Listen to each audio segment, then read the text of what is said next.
দুঃখের সাথে একটি কথা না বলে পারছি না।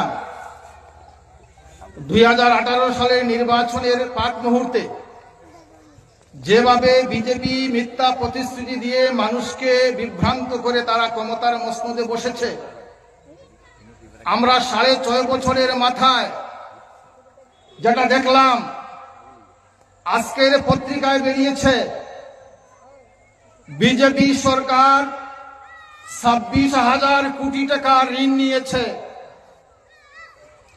অঙ্ক করে দেখা গেছে এই মুহূর্তে ত্রিপুরা রাজ্যের মধ্যে যে সন্তান জন্মগ্রহণ করছে 65,000 টাকা ঋণের বোঝা নিয়ে ত্রিপুরার মাটিতে জন্মগ্রহণ করছে। এটা তো আমরা আশা করিনি।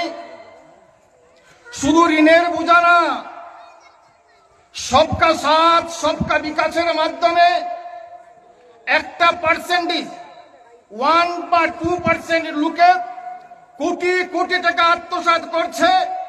আজকে দেখা যাচ্ছে গ্রামের মধ্যে রেগা নেই, কোনো কর্মসংস্থানের ব্যবস্থা নেই, জিনিসপত্রের দাম দাউ দাউ করে বাড়ছে, সরকারের কোনো নিয়ন্ত্রণ নেই।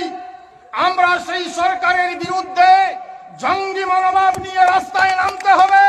যদি আমরা রাস্তায় না নামতে পারি তাহলে মনে করবেন আগামী প্রজন্ম আমাদেরকে প্রশ্ন করবে, বাবা মা তোমরা কেন এই জালিম সরকারের বিরুদ্ধে রাস্তায় নামলে না কেন?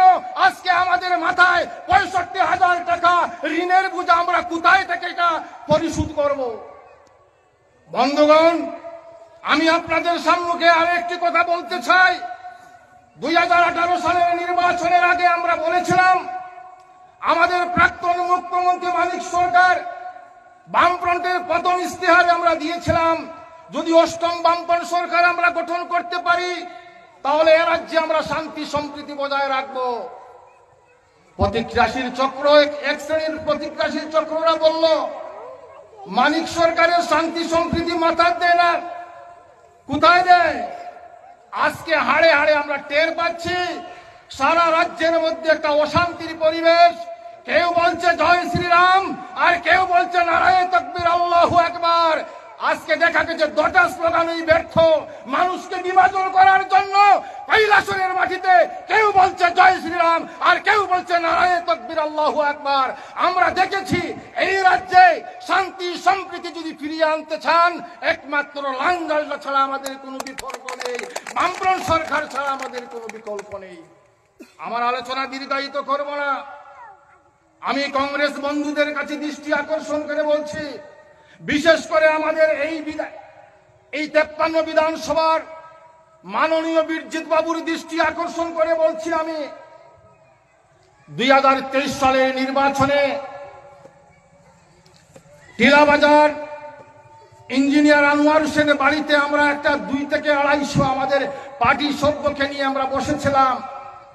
ওই মিটিং এর মধ্যে উনি ছিলেন, উনি প্রতিশ্রুতি দিয়েছিলেন আমাদের এমএলএ ফান্ডের 1 টাকা খরচ হলে আপনাদের কমিউনিস্টের কোন নেতাকে না জিখিয়ে আমরা খরচ করব না। কিন্তু আমরা কি দেখলাম? প্রায় 18 মাস অতিক্রান্ত হয়েছে, এমএলএ ফান্ডের কোনো হদিস নেই। এমএলএ ফান্ডকে নিয়ে তালবাহানা করছেন 2-1 জন মাফিয়া নেতারা। আমরা তীব্র নিন্দা জানাই। 2023 সালে দেখা হয়েছিল ওনাদের সঙ্গে, আগামী 28 সালে আবার দেখা হবে।